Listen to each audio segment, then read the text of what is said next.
Good evening. Good evening. All right. My name is James Elmore III. I'm the Associate Provost of Diversity and Inclusion, also the Director of the Todd Anthony Bell National Resource Center on the African American Male. I bring greetings on behalf of the Vice Provost. Unfortunately, she could not make it today, but it's still going to be a momentous occasion. This event is always one of the highlights of the year. It's a time of reflecting, reconnecting, and more importantly, recognizing the stellar accomplishments of our beloved students, as well as acknowledging those individuals who have went beyond the call of duty to support our students, those on this campus, and beyond. Here at the Bell National Resource Center, the expectations are extremely high. The staff and I expect that our young men will excel academically and will serve as role models for other young men and women. With this in mind, I'm pleased to announce that we now have a total of 473 African American males with a cumulative 3.0 or better GPA.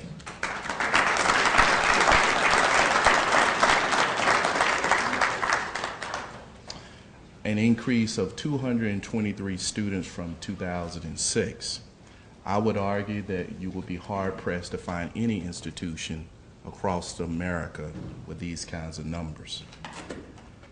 I would argue that today is a day that we want to recognize our families for supporting our young men. So let's give our parents a round of applause.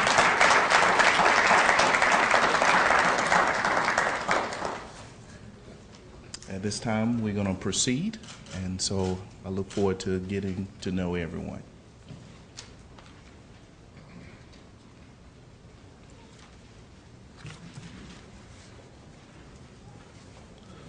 Good afternoon. Good afternoon. All right, good afternoon. Good afternoon. All right, it's much better. I know that we didn't make it to the Final Four. Had some high hopes for this season, but this is still a glorious occasion. And definitely one of my most favorite programs of the year. I have the honor of introducing our keynote speaker for tonight, Mr. Steve Davis. Mr. Steve Davis serves as chairman of the board and chief executive officer of Bob Evans Farms, Incorporated. Before joining the company in 2006, Davis worked at Yum Brands, Incorporated, where he had been president of Long John Silver's and A&W All-American Food Restaurants since 2002. Previously, Davis served in a variety of operation management and other executive positions in Yum Brands. Pizza Hut division, including senior vice president of concept development, where his team introduced the Wing Streak concept. So whenever you think of or you hear of Wing Streak now from Pizza Hut, you should think of Mr. Davis. Before joining Pizza Hut in 1993, he was with Kraft General Foods for 9 years. His last position with Kraft was Director of Marketing for All-American Gourmet.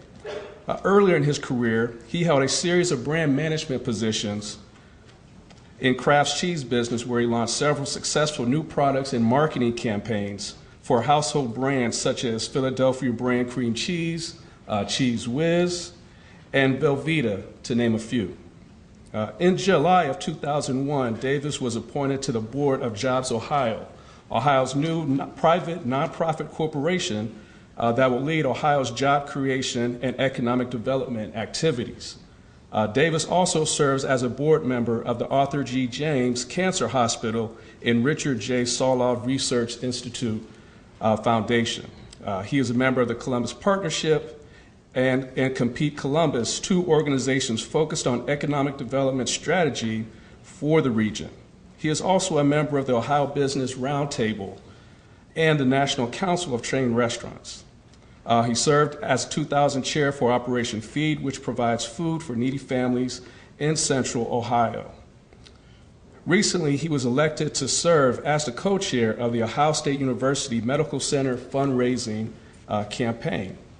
Davis is an alumnus of Inroads Incorporated, a not-for-profit organization that aims to develop and place talented minority youth in business and industry, and to prepare them for corporate and community leadership. Are there any inroads students in the audience? So we got at least one or a couple people.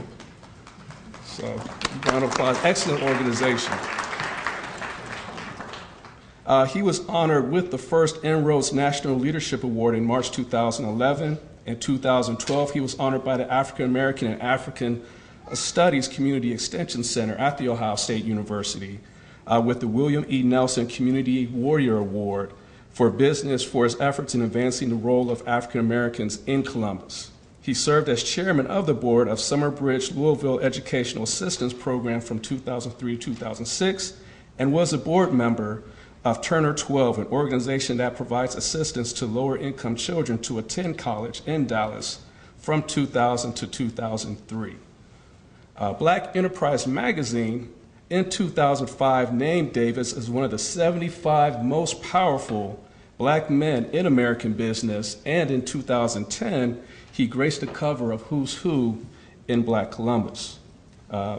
Mr. Stephen Davis holds a Master's of Business Administration in Marketing and Finance from the University of Chicago and a Bachelor of Science in Business Administration from the University of Wisconsin at Milwaukee. In 2007, Rio Grande University awarded him an honorary doctorate degree in public service. Please give Mr. Steve Davis a round of applause.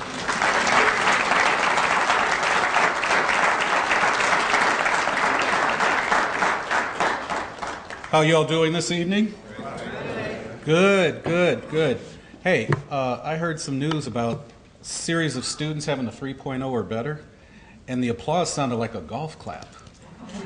Now, I'm telling you, I know that there's some parents out here ready to just jump out of their chair when they heard that, all of these kids are doing great things and getting that kind of academic achievement. So I'd like you to try that again, and I want you to really show the appreciation for these young men for their time. So come on over here and do that again and announce the number of people with 3.0 averages, because I think that's pretty spectacular. This year we have a total of 473 African American males with a cumulative 3.0 or better.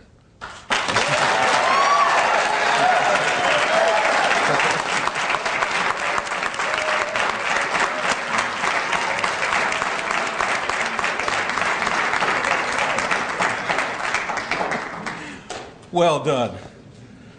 It's really my privilege to be here because, for a couple reasons. One, my friend Gene Smith is sitting in the back of the room, and as I was listening to him read about all the stuff I'm doing at Ohio State, he said, we're going to get this badger out of this boy, okay? This Wisconsin guy, we're going to get that badger out of him. So clearly Gene's, mentorship, tutelage, and I like to come to games, so, I just want to make sure I keep our relationship going with Gene. You may be aware of this, but Gordon Gee is on our board, and so is Cheryl Kruger. How many of you have had Cheryl's cookies? Yeah, they're going good cookies. She's on our board, so we've got a great relationship with the Ohio State University. But when I first heard about the Todd Bell Resource Center, I was like, wow, I wish they had something like this when I was back in college. Because I just remember a lot of young brothers who got to college, but it was like it was the first time they were in a large urban environment. It was the first time they were away from home. Some guys were bold enough to pledge their first week when they got on campus. And that's a huge commitment. And so they didn't have somebody or a place you could go to say, how do I get out of school in 4 years? Or tell me about my choices in life. Or what are some of the role models? Or who are some of the people that I should emulate so I can be successful?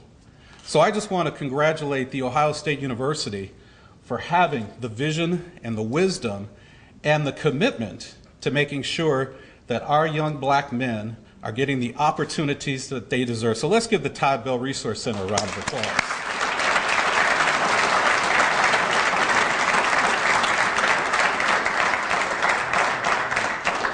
It really is a pleasure to be here tonight in the presence of all of you to witness the achievements and successes, not only today, but also in the future.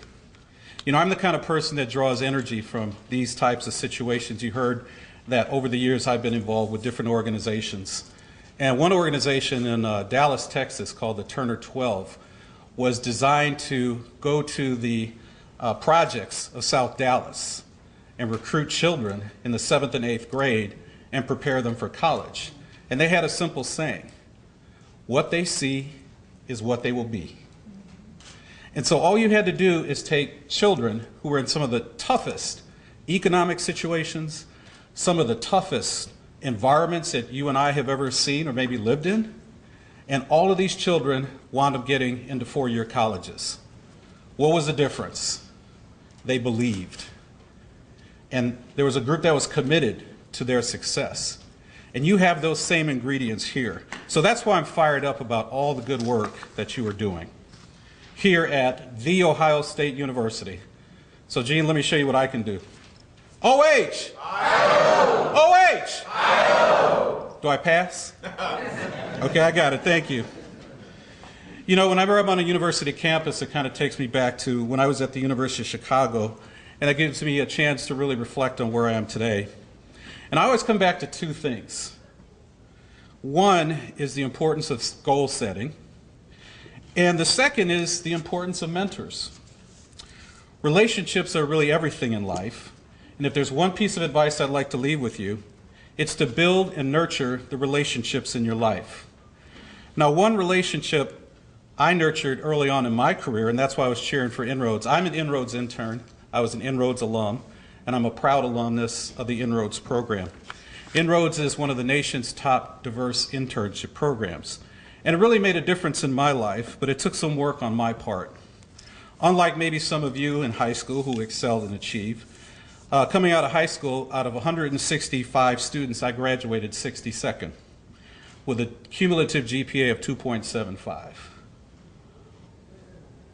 Now, how many of you, just think about that for a second. How many of you, if I told them back then, I'm going to be a CEO of a major corporation, what kind of response do you think I would have gotten? Yeah, right. Well, I applied for Inroads, but guess what? They rejected me. I was devastated because I said, wow, I want to go into business. They have internships. I've never worked in a major corporation. I had uncles and I had a brother and some other folks who were in corporate America, but I wanted that opportunity.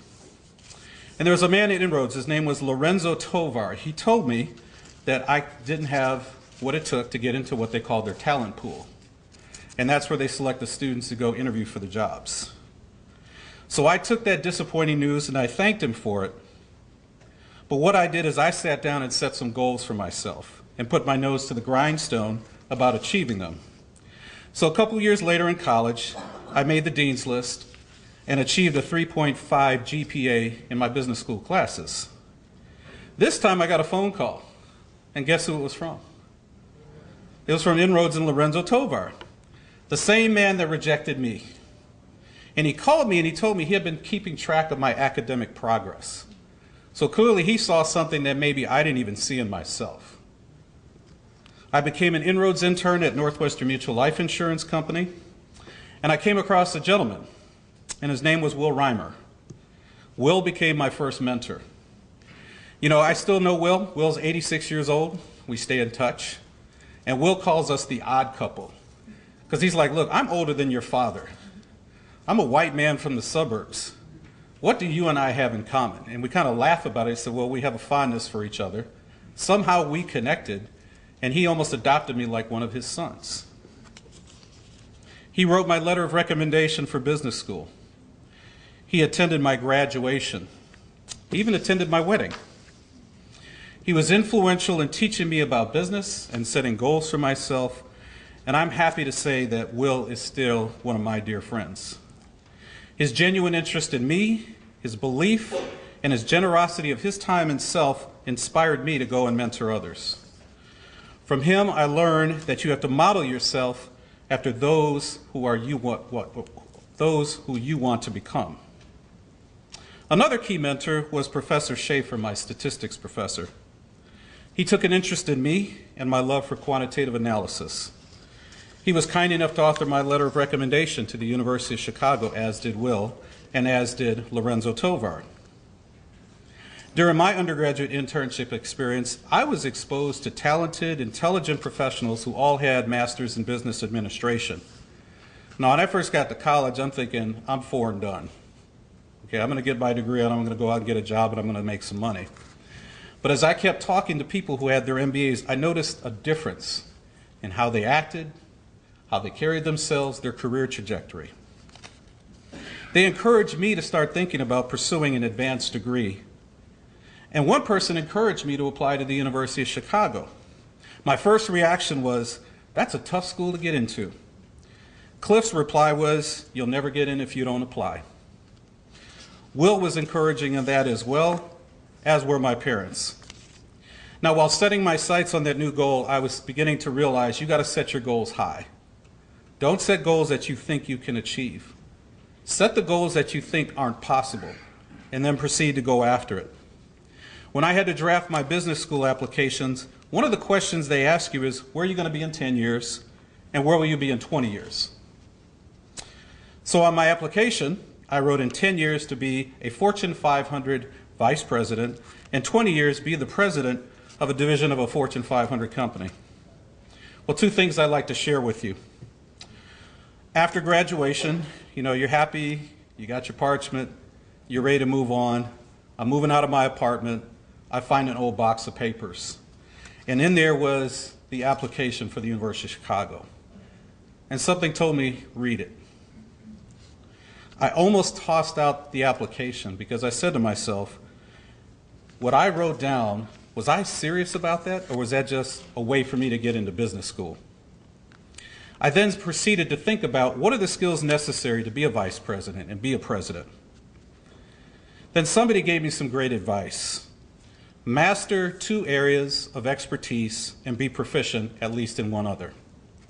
I started my career in marketing at Kraft General Foods, later joining Pizza Hut as a senior operations designate. So over my career, I tried to master marketing and I tried to master operations. And I've also had P&L experience, so I became proficient in learning a profit and loss statement. I was working my plan and I was engaging mentors all along the way. Another influential mentor in my life is a gentleman by the name of Barry Lathan, a successful African-American executive who at the time was working at Xerox. He had been an advisor for my career since 1992, and anytime I came into a tough situation, I'd pick up the phone and call Barry. So I wanted to give Barry some good news. When I was promoted to senior vice president of Pizza Hut, Barry congratulated me, but the first thing that came out of his mouth is, okay, so what's next? And I said, what do you mean what's next? And he says, well, you need to be